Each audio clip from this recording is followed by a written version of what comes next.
this is JJ, KravMagaTraining.com. In this particular video, we're going to go over the gun defense where the gun is from the side, on the side of your head. I'm going to cover two main variations when it comes to this defense, especially the initial part where you're redirecting the line of fire.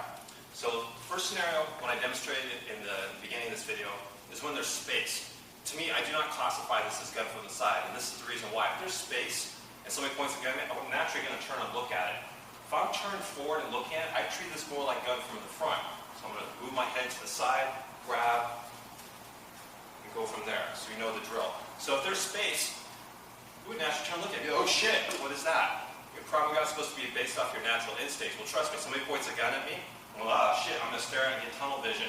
But really, even though my body is turned sideways, my upper torso, the rest of me is actually turned forward like this. I'll treat it like from the front. Nothing changes like that, so keep that in mind. To me, what a true gun threat from the side is when they take that muzzle, stick it on your head like this. This is different, because when this happens, I physically cannot turn my head. They might even be giving instructions not to turn and look at them, because they don't want a witness to their crime. Now in this case, this is a true gun from the side.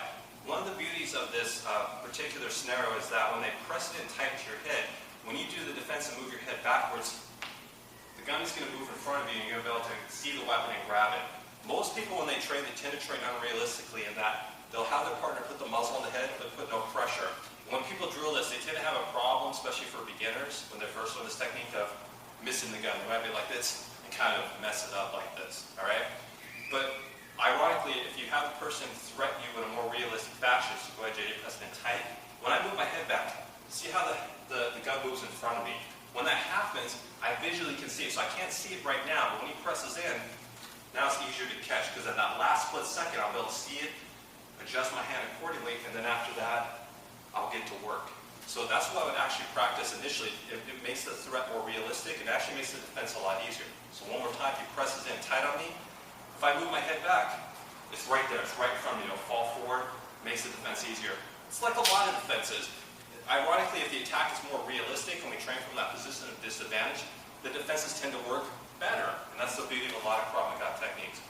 However, it is good once you master that to have your partner practice putting the muzzle on you but not apply pressure. Because you can't tell the bad guy, hey, bad guy, you're not pressing it tight to my head. You're not attacking me realistically, because shit happens.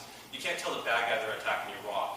So when you practice this, you go more by feel. Even though I can't visually see it, I can feel exactly where it is on my head, so I can guesstimate where I'm going to place my hand. However, when I move my head back, at that last split second, I'll be able to see it and then make the adjustment accordingly. So even though this particular defense is a little bit more challenging to get a hold of the barrel, you can still do it. So move the head back, use your peripheral vision, and you'll see it real quick, and then grab it. So I'm breaking it into two parts to emphasize this part. I'll move it back, I'll see it, and I'll grab it. So I'm going based off feel. At the initial part, I feel exactly what part of the head it is, so I have a pretty good idea of where that gun is.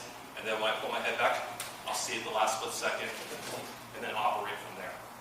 So anyways, think about covering these different variations. So if there's distance, to me this is not going from the side. Just turn and look at it, it's going from the front. And you go from there.